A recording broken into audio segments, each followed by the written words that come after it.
Were you surprised by the news at all? Some and some. I mean, I went into the offseason thinking, I was more unsure of Trotz's kind of future than anyone else's. I'm fairly confident about, some of the free agents and what's going to happen there. But with Trotz, it just seemed like, a lot of different things could happen. And I think the part that surprised me, I always thought, there's a really good chance he could walk away. I think the part that was surprising was that, it seemed like both sides kind of wanted him to stay, and it came down to money. And I didn't think that was going to be the holdup. You really think both sides did want to? It seemed like the Caps were like, oops, we won a Stanley Cup. I guess we're going to have to keep him. I don't think they really did want him to stay at the end of the day because they could have figured out the money.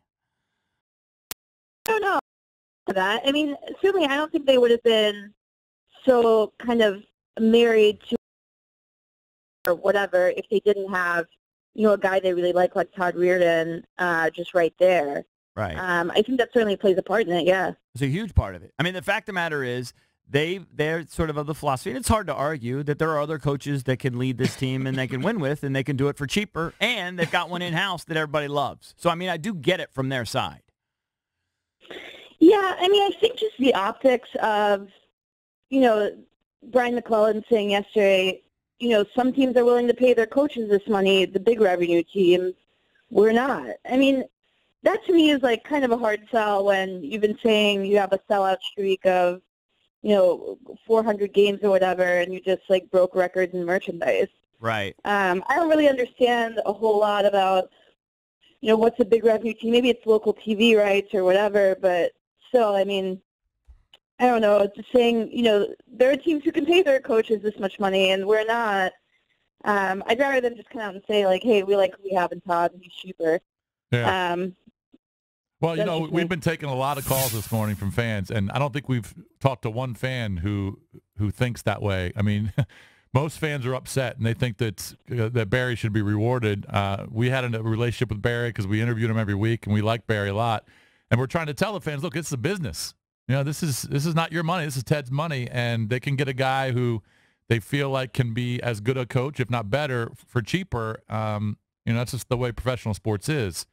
But most of the fans are very upset, Isabelle. Yeah, I mean, I will say it is the way professional sports is, but this almost never happens in the NHL.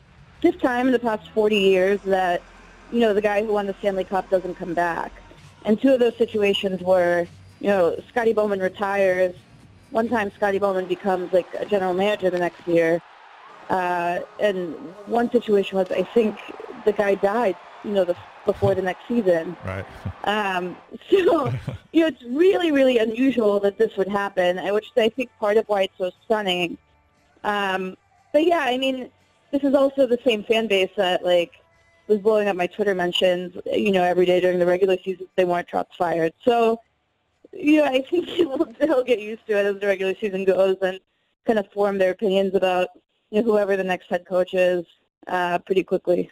Isabelle, will we see names surface over today and tomorrow? Other candidates for the job, or is it Reirden's job to lose? I mean, are there some outside guys that will be brought in to interview outside of Reirden?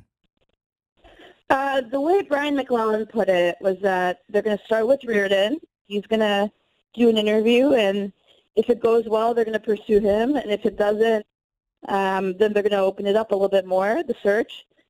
I mean, I don't know what would happen for it to not go well. I'm sure they want to keep some continuity after they just won the Stanley Cup. McClellan praised kind of the culture that Barry Trotz brought into that locker room after, the Adam Oates debacle in 2014, I guess it was. So, he knows the team. He has a really good reputation with the defensemen.